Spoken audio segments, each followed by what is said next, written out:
Chapter 13. On resisting temptations. So long as we live in this world, we cannot remain without trial and temptation. As Job says, man's life on earth is a warfare. We must therefore be on guard against temptations and watchful in prayer, that the devil find no means of deceiving us. For he never rests, but prowls around seeking whom he may devour. No one is so perfect and holy that he is never tempted, and we can never be secure from temptation. Although temptations are so troublesome and grievous, yet they are often profitable to us, for by them we are humbled, cleansed, and instructed. All the saints endured many trials and temptations, and profited by them. But those who could not resist temptations became reprobate, and fell away. There is no order so holy, nor place so secluded, where there are no troubles and temptations. No man can be entirely free from temptation so long as he lives, for the source of temptation lies within our own nature, since we are born with an inclination towards evil.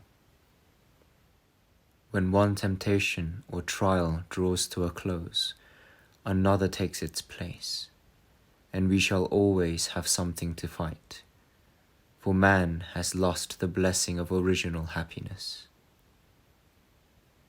Many try to escape temptations, only to encounter them more fiercely, for no one can win victory by flight alone.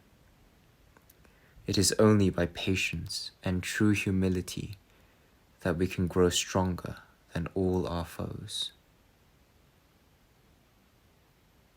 The man who only avoids the outward occasions of evil, but fails to uproot it in himself, will gain little advantage.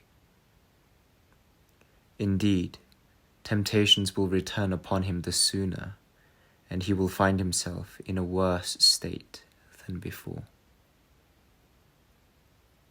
Little by little, and by patient endurance, you will overcome them by God's help, better than by your own violence and importunity. Seek regular advice in temptation, and never deal harshly with those who are tempted, but give them such encouragement as you would value yourself. The beginning of all evil temptation is an unstable mind and lack of trust in God. Just as a ship without a helm is driven to and fro by the waves, so a careless man who abandons his proper course is tempted in countless ways. Fire tempers steel, and temptation the just man. We often do not know what we can bear, but temptation reveals our true nature. We need especially to be on our guard at the very onset of temptation, for then the enemy may be more easily overcome if he is not allowed to enter the gates of the mind. He must be repulsed at the threshold as soon as he knocks. Thus the poet Ovid writes, "Resist at the beginning, the remedy may come too late." For first there comes into the mind an evil thought, next a vivid picture, then delight, an urge to evil, and finally consent. In this way, the enemy gradually gains complete mastery when he is not resisted at first. And the longer a slothful man delays resistance, the weaker he becomes, and the stronger his enemy grows against him.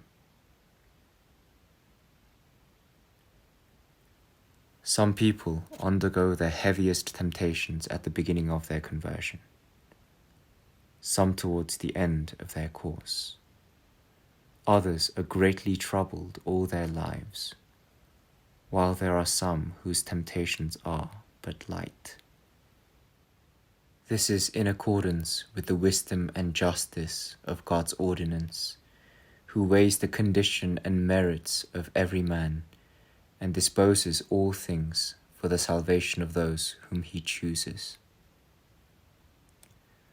We must not despair, therefore, when we are tempted, but earnestly pray God to grant us his help in every need. For as St. Paul says, with the temptation, God will provide a way to overcome it, that we may be able to bear it. So let us humble ourselves under the hand of God in every trial and trouble, for he will save and raise up the humble in spirit.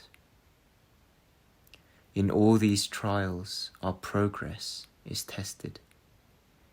In them, great merit may be secured, and our virtue become evident. It is no great matter if we are devout and fervent when we have no troubles. But if we show patience in adversity, we can make great progress in virtue. Some are spared severe temptations, but are overcome in the lesser ones of every day, in order that they may be humble and learn not to trust in themselves, but to recognize their frailty.